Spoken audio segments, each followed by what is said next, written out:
السلام علیکم.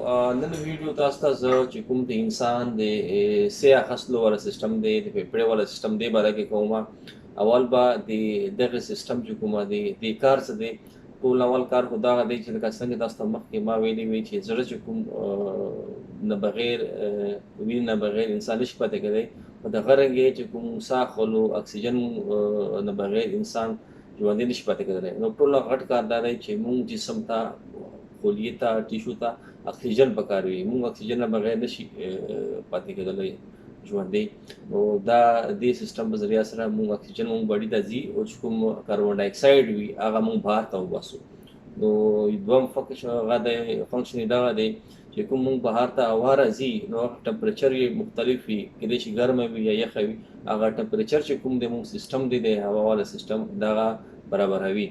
او درم چې کوم دغسې جراثیم وي یا نور ګندمند وي دغه چې کوم پوزه کې ویښته دي دغه صفایي کوي. او لاندې چې کوم د موږ یو پایپ دی د ساه اخیستلو والا پایپ هم داسې سیلیا ورته وایي موږ داسې سیستم دی چې دغه د هوا صفایي کوي.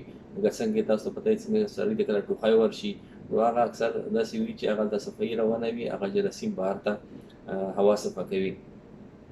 اوس به د سیستم شروع کېږي کوم ځای نه لکه تاسو ته پته ده چې موږ ساه اخلو د خولې په ذریعه اخلو او د پوزې په ذریعه اخلو، دواړه اخلو. او دا دواړه طرفه چې کله موږ هوا شاته لاړ شي حلق ته لکه مرۍ ته د مرۍ نه بعد چې کومه د هوا لاندې راشي یو پایپ دی د هوا والا پایپ چې کوم ورته وایي ټریکیا.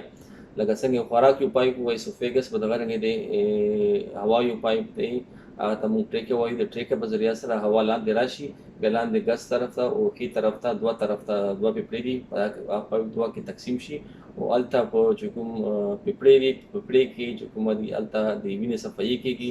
اکسیجن د پیپړې نه وینې صفایي وشي اکسیجن لاړ شي وینې ته د وینې نه چې کومه دی بیا د زړه په ذریعه سره ټول جسم ته د اکسیجن سپلای کېږي او کاربن ډای اکساید موږ بهر ته وباسو.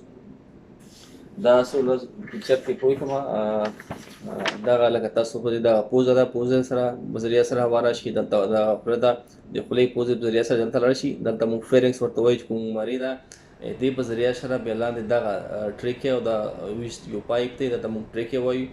دا چې لاندې راشي دا دوه پیپړې دي دا غټه غټې موږ دا ورته وایي برونکوس. په برونکوس کې تقسیم شي دا چې مخکې لاړ شي دلته وړوکي وړوکي ډېر زیات د غبارې شانتې سیکس ورته وایي هلته موږ الولای وایي. د الولای په دې کې چې کومه د اکسیجن او د کاربن ډای اکساید تبادله کېږي. اکسیجن چې کومه د وینې ته لاړ شي او کاربن ډای اکساید بهر ته لاړ شي. دلته یو بل ځای د لیرنګس ورته وایي. دا یو داسې بل یو ارګن دی لیرنګس لکه چې کوم اواز وباسو هغه هم چې کومه دی د هغې سه والا سیستم دی دې کار دی ارګن ته موږ لیرنګس وایي. او بل یو فنکشن یې دغه هم دی د سه سیستم والا د پیپړې والا چې کوم موږ د سمیل چې کوم د بو راځي دغه هم د پیپړې والا سیستم چې کوم دی موږ د ساه والا دغې کار دی. مهرباني.